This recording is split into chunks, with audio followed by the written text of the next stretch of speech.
Woodstock in the summer of 1969. Thousands of young Americans gathered at Yasgur's farm and jammed along with Jimi Hendrix, Janis Joplin, Richie Havens, and so many more iconic musical sounds. It was a festival of music and life, coupled with the burgeoning sexual and drug liberation of the time.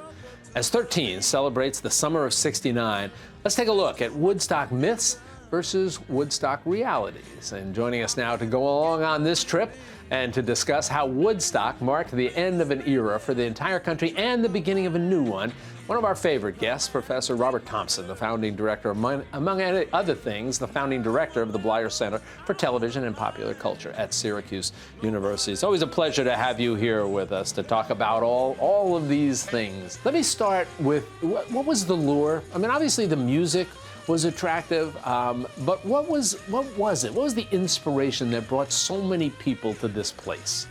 Yeah, well, part of it was just magic. This was kind of a disorganized thing. If you go back and see how it was originally going to have tickets, and then they had to open it to free. They didn't have the thing set up. Traffic was completely not accounted for, but for all number of reasons, dozens of these great people playing, this became kind of the siren call in the golden age of the counterculture to come to Woodstock. Something really special will happen there. And something did. And I don't think it was the music. The music only became important when the film came out and when the soundtrack came out. Let's face it, most of those people who were there were so far away they couldn't even see the bands and hear them. The sound system wasn't designed for that many people. This was so much more about a happening. And in many ways, you and I, who were, you worrying about your summer job, that's so establishment. The fact that we didn't go was one of the reasons why they wanted to.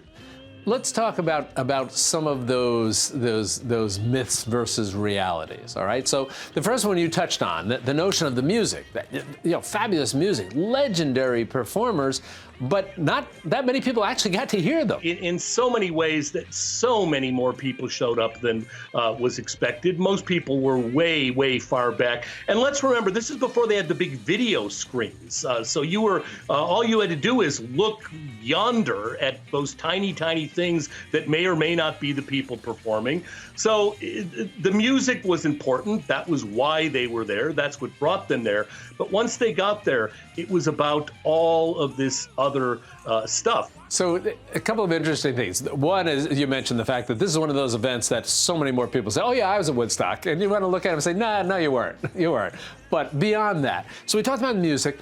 It's this vision, the myth anyway, of this idyllic gathering and meadows and lovely sort of personal interactions. Talk about the weather and the mud and the facilities, food. What was that all about? This was the perfect manifestation of the counterculture, of the hippie movement, as we called it back then.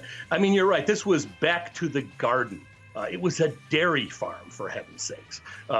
This really did, in so many ways, was the epitome of what so much of the counterculture was about. And when they got there, nature continued to cooperate by raining and making mud and allowing people to literally become one with nature as they fell in the mud. And they didn't mind. I think most audiences today would never tolerate the conditions at Woodstock, the lack of enough bathrooms, lack of food and water and all the rest of it.